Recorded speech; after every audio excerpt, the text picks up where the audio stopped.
নমস্কার বন্ধুরা, চ্যানেলটিকে সাবস্ক্রাইব করে বেল আইকনটা অন করে দিন যাতে এরকম ভিডিও আপনাদের মিস না হয়। এফসি মোবাইলে ফুটিপার্স ইভেন্টের উইক 2তে কোন কোন প্লেয়ার আসতে চলেছে বা কোন কোন কার্ড আসতে চলেছে সেই সম্পর্কে আপডেট দেবো।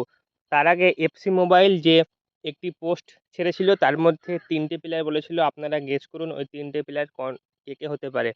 এখানে দেখতে পাচ্ছেন এফসি মোবাইল ফুটিপার্স ইভেন্টের যে কটা প্লেয়ার এখানে দেখতে পাচ্ছ, এ কটা উইক 2তে সব কটাই আসবে।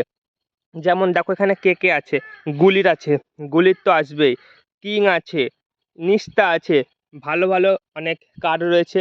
অনেকজনের তো নিস্তা কার্ডটা অনেক ভালো লাগে, যাদের যাদের যেটা ভালো লাগে তারা তারা সেটা নেবে। এবং গুলির দাম হবে 2060 এরকম। আর এটা যেটা দেখতে পাচ্ছেন, এটা হচ্ছে যে এই কটার ছাড়াও আর কোন কোন প্লেয়ার আসবে সেই সম্পর্কে কিছু আপডেট পাওয়া গেছে। সেই সম্পর্কেও ওইগুলো ছাড়াও এইগুলোর মধ্যে কিছু কিছু প্লেয়ার আসতে পারে উইক 2তে, এবং উইক 3 যখন আসবে তখন ওটা বলে দেবো উইক 3তে কোন কোন প্লেয়ার আসবে। নমস্কার বন্ধুরা।